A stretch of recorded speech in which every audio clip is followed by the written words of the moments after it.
అదరగొట్టే కారం రంగు రుచి ఆచి కారం పొడి. కేసులో కేసీఆర్ కు సెట్ నోటీసులు జారీ చేయనుంది. ఎర్రపల్లి ఫామ్ హౌస్ లోనే సెట్ నోటీసులు ఇవ్వనున్నట్లు తెలుస్తోంది.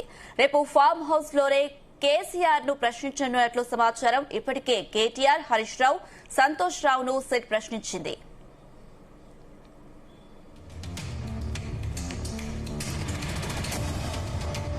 ఫోన్ ట్యాపింగ్ కేసులో కేసీఆర్ కు సెట్ నోటీసులు జారీ చేయనుంది. ఎర్రవల్లి ఫామ్ హౌస్ లోనే సెట్ నోటీసులు ఇవ్వనున్నట్లు తెలుస్తోంది. రేపు ఫామ్ హౌస్ లోనే కేసీఆర్ ను ప్రశ్నించనున్నట్లు సమాచారం. ఇప్పటికే కేటీఆర్, హరీష్ రావు, సంతోష్ రావును సెట్ ప్రశ్నించింది. దీనికి సంబంధించిన మరిన్ని అప్డేట్స్ మా చీఫ్ న్యూస్ కోఆర్డినేటర్ రాధాకృష్ణ అందిస్తారు. S Radhakrishna. Good afternoon Anusha. మరొకసారి ఫోన్ ట్యాపింగ్ కేసులో ఈ యొక్క నోటీసుల పరంపర కొనసాగుతుందని చెప్పవచ్చు. సో ఈసారి మరింత అంటే మెయిన్ ఇప్పటి వరకు మొత్తం విచారణలో ఇది ఒక పెద్ద సంచలనంగా మనం చెప్పాల్సి ఉంటుంది. సో ఫోన్ ట్యాపింగ్ కేసుల విచారణ భాగంగా మాజీ ముఖ్యమంత్రి బీఆర్ఎస్ అధినేత కేసీఆర్ కు ఇవ్వనున్నట్టుగా తాజాగా సమాచారం అందుతోంది. ఈ రోజు సాయంత్రం లేదా ఈరోజు సాయంత్రం సిట్ అధికారులు ఎర్రవల్లి ఫామ్ హౌస్ లలో లేకుంటే నందినగర్ నివాసంలో నోటీసులు ఇవ్వనున్నట్టుగా తెలుస్తోంది. సో అదే జరిగితే తెలంగాణకు సంబంధించి రాష్ట్ర రాజకీయాలు ఫోన్ ట్యాపింగ్ విషయంలో ఒక పెను సంచలనంగా మారే అవకాశం ఉంది. అయితే ఇప్పుడున్న పరిస్థితుల్లో ఒకవైపు ఇప్పటికే మాజీ మంత్రులుగా ఉన్నట్టు అదే సందర్భంలో గత ప్రభుత్వంలో అత్యంత కీలకంగా వ్యవహరించినటువంటి ప్రస్తుతం బీఆర్ఎస్ వర్కింగ్ ప్రెసిడెంట్ గా ఉన్నటువంటి కేటీఆర్, అదేవిధంగా మాజీ మంత్రి హరీష్ రావుతో పాటుగా మాజీ రాజ్యసభ సభ్యులు జోగినపల్లి సంతోష్ కుమార్, ఎందుకంటే బీఆర్ఎస్ అధినేత కేసీఆర్ కు వ్యక్తిగత కార్యదర్శిగా ఉన్నారు. సో వీళ్ళందరికీ సంబంధించి విచారణ నిన్నటి వరకు కొనసాగింది.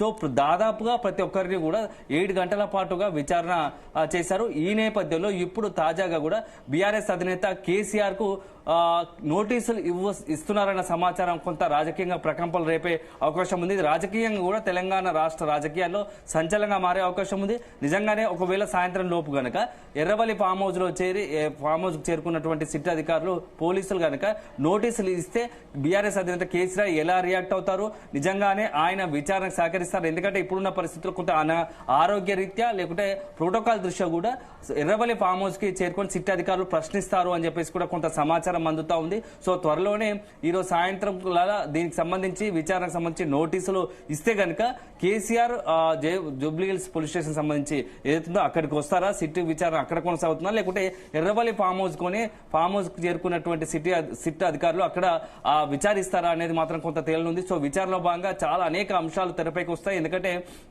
ముఖ్యంగా ఇంటెలిజెన్స్ చీఫ్ గా ఉన్నటువంటి ప్రభాకర్ రావు ఏదైతే మాజీ ఉన్నట్టు అతని నియామకం పునర్నియామకం రిటైర్డ్ అయిన తర్వాత కూడా ఎందుకు నియమించారు అనే అంశాలతో పాటుగా అసలు ఫోన్ ట్యాపింగ్ చేయాల్సిన అవసరం ఎందుకు వచ్చింది, ముఖ్యంగా ప్రత్యర్థి రాజకీయ పక్షాలకు సంబంధించిన పాటు పారిశ్రామికవేత్తలు ఇతర అందరికీ కూడా రాజకీయ నాయకులతో కాకుండా ఇతర కొందరు ప్రముఖులకు సంబంధించి కూడా వ్యాపారవేత్తలకు సంబంధించి కూడా ఫోన్ ట్యాపింగ్ జరిగాయి అని చెప్పేసి కొంత అభియోగాలు ఉన్నాయి. ఈ నేపథ్యంలో మొత్తంగా కూడా కేసీఆర్ ను విచారిస్తారా? ఎందుకంటే హరీష్ రావు, కేటీఆర్, అదేవిధంగా సంతోష్ రావు ఇచ్చిన సమాచారం ఆధారంగా నెక్స్ట్ తదుపరి కేసీఆర్ కు నోటీసులు ఇచ్చి అక్కడ ప్రశ్నిస్తారా అని చెప్పేసి కూడా కొంత చర్చ జరుగుతోంది. ఎందుకంటే ఇప్పుడు ప్రస్తుతం రాష్ట్ర రాజకీయాల్లో ఒకవైపు ఏమో మున్సిపల్ ఎన్నికలకు సంబంధించి షెడ్యూల్ విడుదలైంది, నామినేషన్ల ప్రక్రియ కొనసాగుతూ ఉంది. సో 2-3 రోజుల్లోనే ఈ నామినేషన్ల ప్రక్రియ ముగిసే అవకాశం ఉంది. రేపటితోనే ఆ నామినేషన్ల ప్రక్రియ ముగుస్తోంది. ఈ నేపథ్యంలో బీఆర్ఎస్ కు ఇప్పుడు ఇక ఫోన్ ట్యాపింగ్ పేరుతో విచారణ అనేది కొంత రాజకీయంగా కొంత ఇబ్బందికర పరిణామం కావాల్సి వస్తుంది. ఎందుకంటే ఒకవైపు ఎన్నికలను అన్ని రాజకీయ పక్షాలు అత్యంత ప్రతిష్టాత్మకంగా తీసుకున్నాయి. ఎన్నికల్లో గెలిపే ధ్యేయంగా అన్ని రాజకీయ పార్టీలు పనిచేయాలనుకుంటాయి. ఇలాంటి తరుణంలో ఒకవైపు నిన్న మొన్నటి వరకు మాజీ మంత్రులు ఉన్నటువంటి కేటీఆర్, హరీష్ రావు, అదే మాజీ రాజ్యసభ సభ్యుడు జోగినపల్లి సంతోష్ కుమార్ కు సంబంధించి సిట్ విచారణ కొనసాగింది. ఇలాంటి నేపథ్యంలో ఈ రోజు రేపు బీఆర్ఎస్ సంబంధించినటువంటి మున్సిపల్ ఎన్నికలు అత్యంత కీలకంగా వ్యవహరిస్తున్నటువంటి ఎవరైతే ఉన్న నేతలకు మొత్తం ఎవరైతే గెలుపుకు అవకాశం ఉంటే వాళ్ళందరికీ కూడా అభ్యర్థులకు అధిష్టానం నుంచి కావచ్చు, అక్కడ ఉన్నట్టు స్థానికంగా ఉన్నటువంటి మాజీ మంత్రులు, జిల్లా నాయకత్వం నుంచి కూడా కొంత ఆదేశాలు వెళ్లే తరుణం ముందు ఒకవైపు చర్చలు జరుపుతున్నారు. మున్సిపల్ ఎన్నికల్లో గెలుపుకు సంబంధించి ఎవరిని నిలబెడితే బాగుంటుంది అనే దానిపైన ఇప్పటికే కేటీఆర్ కావచ్చు, హరీష్ రావు కావచ్చు ఆ యొక్క జిల్లా నాయకత్వంతో ఎప్పుడప్పుడు సంప్రదింపులు జరుపుతున్నారు. ఇలాంటి తరుణంలో ఇప్పుడు ఒకవైపు మున్సిపల్ ఎన్నికల పైన బీఆర్ఎస్ అధినాయకత్వం అంతా కూడా దృష్టి పెడుతున్న తరుణంలో ఒక్కసారిగా ఇప్పుడు కేసీఆర్ కు నోటీసులు అనేసరికి కొంత ఏదైతే ఉందో బీఆర్ఎస్ శ్రేణుల్లో కావచ్చు, నాయకుల్లో కొంత డైలమా, ఒక ఆందోళన కొనసాగుతుందని చెప్పొచ్చు, ఒక టెన్షన్ వాతావరణం ఉందని చెప్పవచ్చు. ఎందుకంటే ఎన్నికలకు సిద్ధమవ్వాలా, నామినేషన్లకు సంబంధించి సిద్ధమవుతున్న తరుణంలో ఇప్పుడు యొక్క సిట్ అధికారులు కనుక ఏదైతే మన సిట్ అధికారులు కనుక ఖచ్చితంగా నోటీసులు ఇస్తే దానికి సంబంధించి ఎలా రియాక్ట్ కావాలి. ఎందుకంటే గతంలో ఇక్కడ జేబీఎస్ ఏదైతే జూబ్లీ బస్ స్టేషన్ సంబంధించి ఏదైతే జూబ్లీ హిల్స్ పోలీస్ స్టేషన్ సంబంధించి అక్కడ విచారణ కొనసాగింది, సిట్ విచారణ. ఈ నేపథ్యంలో ఇప్పుడు ఎర్రవల్లి ఫామ్ హౌస్ లో కేసీఆర్ ను విచారిస్తారని తెలుస్తున్న నేపథ్యంలో ఏం జరగబోతా ఉంది. సో ఒకవైపు కేసీఆర్ విచారణ సందర్భంగా సిట్ అధికారులు ఏమేమి చేస్తారు, ఒకవేళ విచారణ పైన అధినాయకత్వం దృష్టి పెట్టాలా, నాయకులు దృష్టి పెట్టాలా, లేకుంటే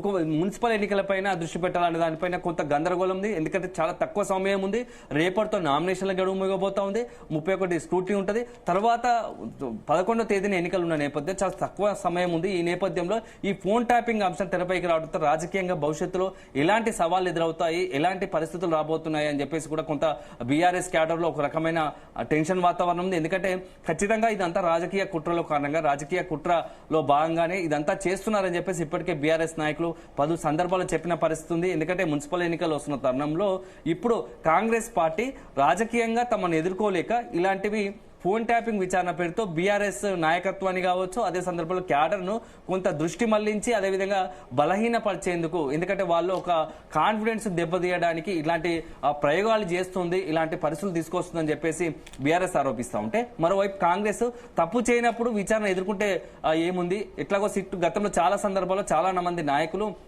అనేక సంబంధించే ఆరోపణలు కావచ్చు, అభియోగాలపైన కావచ్చు, విచారణ సందర్భంగా అందరూ కూడా ఇట్లాంటివి ఎదుర్కొన్నదే. సో అలాంటిది తప్పు చేయనప్పుడు విచారణ ఎదుర్కోవడానికి ఎందుకు జంకుతున్నారు, ఎందుకు ఇట్లా ఆరోపణలు చేస్తున్నారు అని చెప్పేసి కూడా విమర్శలు చేస్తున్నారని చెప్పేసి ఇటు కాంగ్రెస్ చెప్తా ఉంది. సో మరోవైపు బీజేపీ మాత్రం బీఆర్ఎస్ కాంగ్రెస్ రెండూ కలిసి అసలు తెలంగాణ ప్రజలకు అభివృద్ధిని చేయాల్సిన పోయి మొత్తంగా కూడా ఒకరిపై ఒకరు విమర్శలు, మాటల యుద్ధంతో మొత్తం రాష్ట్ర రాజకీయాలను డైవర్షన్ చేస్తూ అసలు అభివృద్ధిపై దృష్టి పెట్టకుండా, ప్రజలకు కావాల్సిన సంక్షేమ పాలన అందించకుండా రాజకీయాలు చేస్తున్నాయని చెప్పేసి ఇటు బీజేపీ చెప్తోంది. సో మొత్తంగా ఇప్పుడు తెలంగాణ రాష్ట్ర రాజకీయాలు మాత్రం వరుసగా ఫోన్ ట్యాపింగ్ అంశం మాత్రం ఖచ్చితంగా తెలంగాణలో ఒక సంచలనంగా మారడం ఖాయం. ఎందుకంటే నెక్స్ట్ ఇంతవరకు విచారణ వచ్చింది కాబట్టి ఖచ్చితంగా దీంట్లో సంబంధించి అసలు ఏం జరిగింది, దీనికి సంబంధించి దోషులు ఎవరు, నిజంగానే ఫోన్ ట్యాపింగ్ జరిగిందా, ఫోన్ ట్యాపింగ్ జరిగితే దానికి సంబంధించిన ఆధారాలు ఏమున్నాయి, ఆధారాలు ఎట్లా, ఎందుకంటే చాలా మనం గతంలో చూసాము సాక్షుల కింద కేంద్ర మంత్రిగా ఉన్నటువంటి బండి సంజయ్తో పాటు ఇతర చాలా కీలక మంది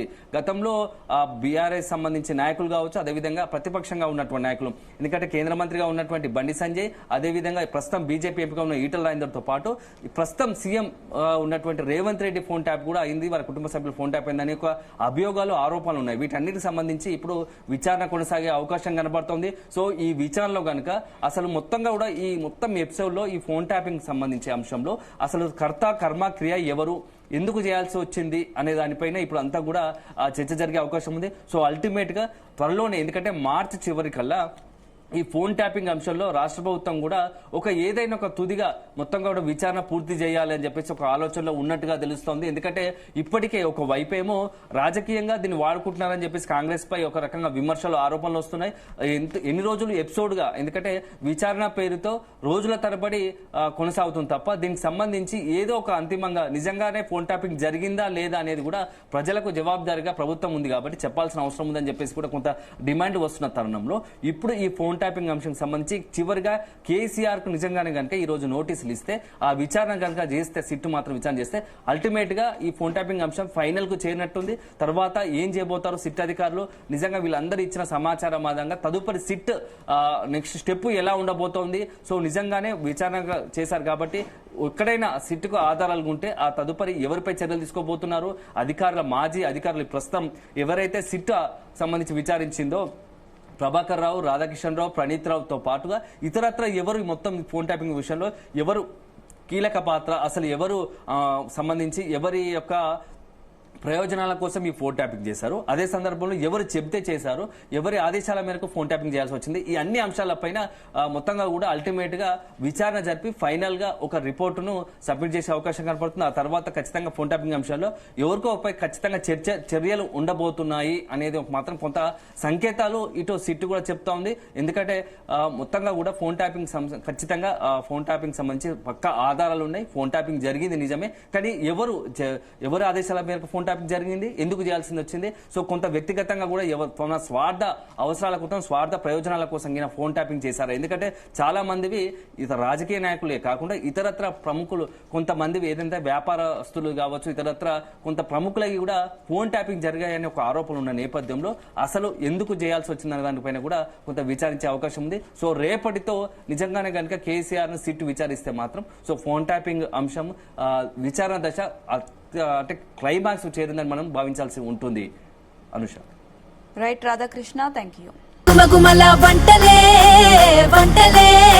తెరకొట్టే కారం రంగు రుచి ఆచి కారం పొడి.